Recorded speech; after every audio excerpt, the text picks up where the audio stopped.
وہ آپ سے حرمت والے مہینے میں قتال کے بارے میں سوال کرتے ہیں، آپ کہہ دیں اس میں قتال کرنا کبیرہ گناہ ہے، اور اللہ کی راہ سے روکنا اور اس کے ساتھ کفر کرنا اور مسجد حرام سے روکنا اور اس کے رہنے والوں کو وہاں سے نکالنا اللہ تعالیٰ کے نزدیک اس سے زیادہ بڑا گناہ ہے اور فتنہ قتل سے زیادہ بڑا ہے، اور وہ ہمیشہ تم سے لڑتے رہیں گے حتیٰ کہ اگر وہ استطاعت پائیں تو تمہیں تمہارے دین سے ہی پھیر دیں، اور تم میں سے جو اپنے دین سے پھر جائے اور پھر وہ مر جائے اس حال میں کہ وہ کافر ہو تو یہی لوگ ہیں جن کے اعمال دنیا اور آخرت میں ضائع ہو گئے، اور یہی لوگ آگ والے ہیں، وہ اس میں ہمیشہ رہیں گے۔ یقیناً جو لوگ ایمان لائے، جنہوں نے ہجرت کی اور اللہ تعالیٰ کی راہ میں جہاد کیا، وہی اللہ تعالیٰ کی رحمت کی امید رکھتے ہیں، اور اللہ تعالیٰ بے حد بخشنے والا اور نہایت رحم والا ہے۔ وہ آپ سے شراب اور جوئے کے بارے میں پوچھتے ہیں، آپ کہہ دیں کہ ان دونوں میں بہت بڑا گناہ ہے، لوگوں کے لیے کچھ فائدے بھی ہیں اور ان دونوں کا گناہ ان کے فائدے سے بہت بڑا ہے، اور وہ آپ سے پوچھتے ہیں کہ کیا خرچ کریں، آپ کہہ دیں کہ جو ضرورت سے زائد ہو۔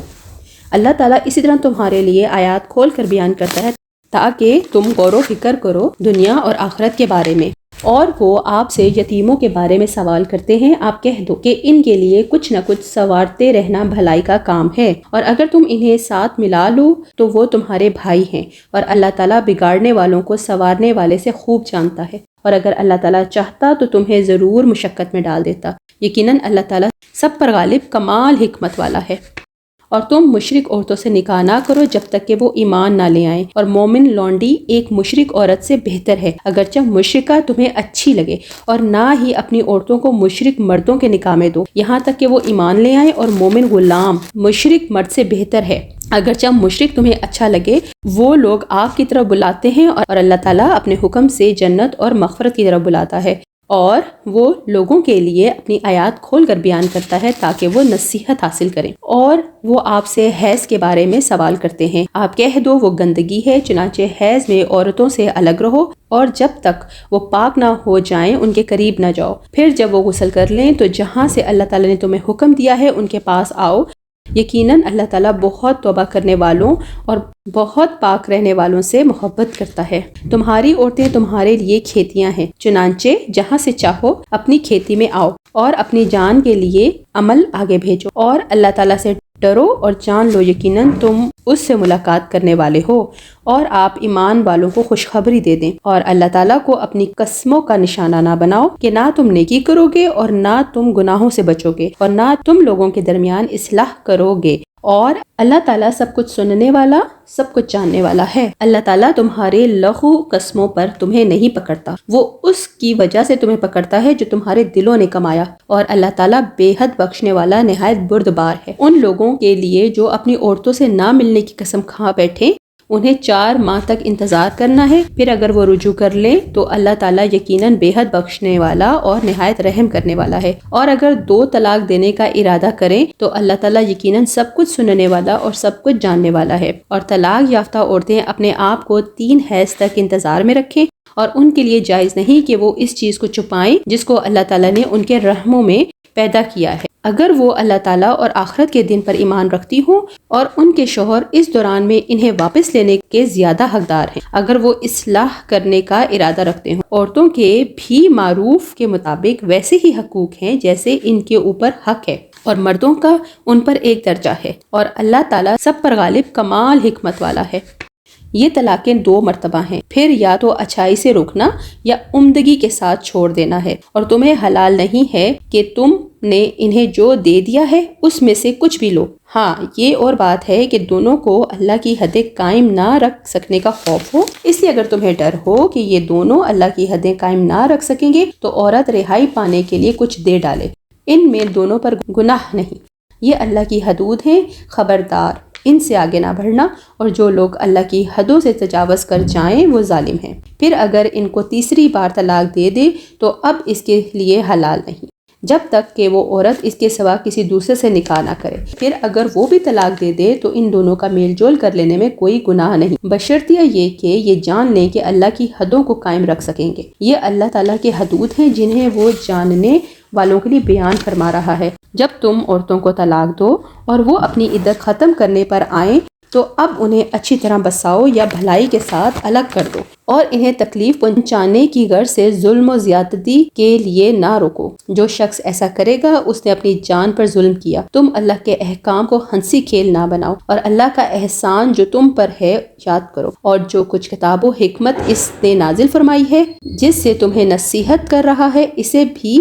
اور اللہ تعالیٰ سے ڈرتے رہا کرو، اور جان رکھو کہ اللہ تعالیٰ ہر چیز کو جانتا ہے۔ اور جب تم اپنی عورتوں کو طلاق دو اور وہ اپنی عدت پوری کر لیں تو انہیں ان کے خاوندوں سے نکاح کرنے سے نہ روکو جبکہ وہ آپس میں دستور کے مطابق رضامند ہو۔ یہ نصیحت انہیں کی جاتی ہے جنہیں تم میں سے اللہ تعالیٰ پر اور قیامت کے دن پر یقین و ایمان ہو۔ اس میں تمہاری بہترین صفائی اور پاکیزگی ہے۔ اللہ تعالیٰ جانتا ہے اور تم نہیں جانتے۔ اور مائیں اپنی اولاد کو پورے 2 سال دودھ پلائیں، یہ اس کے لیے ہے جو ارادہ رکھے کہ رضاعت کی مدت کو پورا کرے، اور باپ کے ذمہ ان عورتوں کو معروف کے مطابق کھانا اور کپڑے دینا ہے۔ کسی شخص کو اس کی طاقت سے زیادہ تکلیف نہیں دی جاتی، نہ کسی ماں کو اس کے بچے کی وجہ سے نقصان پہنچایا جائے اور نہ ہی باپ کو اس کے بچے کی وجہ سے تکلیف دی جائے، اور یہی ذمہ داری وارث پر بھی ہے۔ پھر اگر دونوں باہمی رضامندی اور باہمی مشورے سے دودھ چھڑانے کا ارادہ کریں تو بھی ان دونوں پر کوئی گناہ نہیں، اور اگر تم ارادہ کر لو کہ اپنے بچوں کو دودھ پلواؤ تو تم پر کوئی گناہ نہیں، جب معروف طریقے کے مطابق جو دینا ہو وہ تم ان کو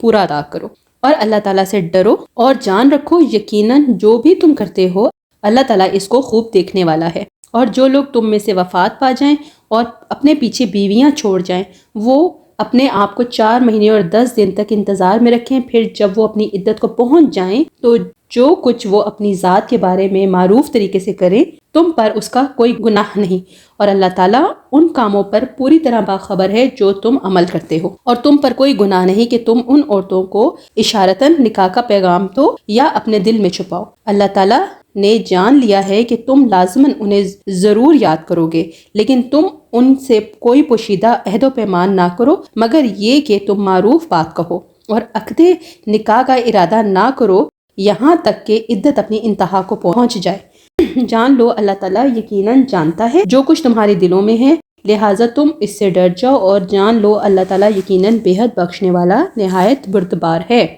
اور اگر تم عورتوں کو اس سے پہلے طلاق دے دو کہ تم نے انہیں ہاتھ لگایا ہو اور تم نے ان کا مہر ابھی مقرر کر دیا ہو تو مقررہ مہر کا آدھا مہر دے دو، یہ اور بات ہے کہ وہ خود معاف کر دیں یا وہ شخص معاف کر دے جس کے ہاتھ میں نکاح کی گرہ ہے۔ تمہارا معاف کر دینا تقویٰ سے بہت نزدیک ہے، اور آپس کی فضیلت اور بزرگی کو فراموش نہ کرو۔ یقیناً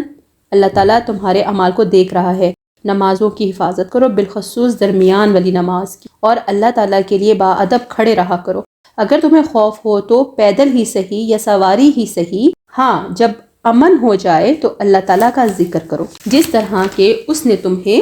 اس بات کی تعلیم دی جسے تم نہیں جانتے۔ جو لوگ تم میں سے فوت ہو جائیں اور بیویاں چھوڑ جائیں وہ وصیت کر جائیں کہ ان کی بیویاں سال بھر تک فائدہ اٹھائیں، انہیں کوئی نہ نکالے، ہاں اگر وہ خود نکل جائیں تو تم پر اس میں کوئی گناہ نہیں جو وہ اپنے لیے اچھائی کریں، اللہ تعالیٰ غالب اور حکیم ہے۔ طلاق والیوں کو اچھی طرح فائدہ دینا پرہیزگاروں پر لازم ہے۔ اللہ تعالیٰ اسی طرح اپنی آیتیں تم پر ظاہر فرما رہا ہے تاکہ تم سمجھو۔ کیا تم نے انہیں نہیں دیکھا جو ہزاروں کی تعداد میں تھے اور موت کے ڈر کے مارے اپنے گھروں سے نکل کھڑے ہوئے تھے؟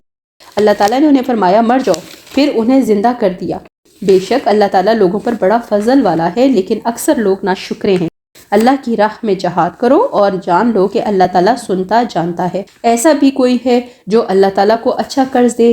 پس اللہ تعالیٰ اس سے بہت بڑھا چڑھا کر عطا فرمائے۔ اللہ ہی تنگی اور کشادگی کرتا ہے اور تم سب اسی کی طرف لوٹائے جاؤ گے۔ کیا آپ نے حضرت موسیٰ علیہ السلام کے بعد آنے والی بنی اسرائیل کی جماعت کو نہیں دیکھا کہ جب انہوں نے اپنے پیغمبر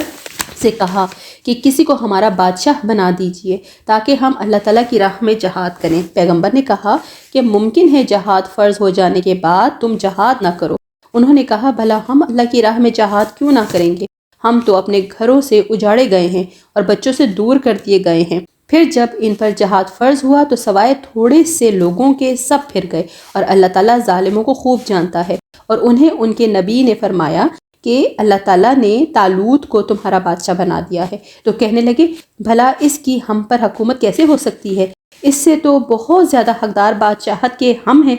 اس کو تو مالی کشادگی بھی نہیں دی گئی۔ نبی نے فرمایا سنو، اللہ تعالیٰ نے اسی کو تم پر برگزیدہ کیا ہے اور اسے علمی اور جسمانی برتری عطا فرمائی ہے۔ بات یہ ہے کہ اللہ جسے چاہے اپنا ملک دے اور اللہ تعالیٰ کشادگی والا اور علم والا ہے۔ ان کے نبی نے انہیں پھر کہا کہ اس کی بادشاہت کی ظاہری نشانی یہ ہے کہ تمہارے پاس وہ صندوق آ جائے گا جس میں تمہارے رب کی طرف سے دل جمی ہے اور آل موسیٰ اور آل ہارون کا بقیہ ترکہ ہے۔ فرشتے اسے اٹھا لائیں گے، یقیناً یہ تو تمہارے لیے کھلی دلیل ہے اگر تم ایمان والے ہو۔ جب حضرت طالوت لشکروں کو لے کر نکلے تو کہا سنو، اللہ تعالیٰ تمہیں ایک نہر سے آزمانے والا ہے، جس نے اس میں سے پانی پی لیا وہ میرا نہیں، اور جو اسے نہ چکھے وہ میرا ہے۔ ہاں یہ اور بات ہے کہ اپنے ہاتھ سے ایک چلو بھر لے، لیکن سوائے چند کے باقی سب نے وہ پانی پی لیا۔ حضرت طالوت مومنین سمیت جب نہر سے گزر گئے تو وہ لوگ کہنے لگے آج تو ہم میں طاقت نہیں کہ جالوت اور اس کے لشکروں سے لڑے۔ لیکن اللہ تعالیٰ کی ملاقات پر یقین رکھنے والوں نے کہا بسا اوقات چھوٹی اور تھوڑی سی جماعتیں بڑی اور بہت سی جماعتوں پر اللہ تعالیٰ کے حکم سے غلبہ پا لیتی ہیں۔ اللہ تعالیٰ صبر والوں کے ساتھ ہے۔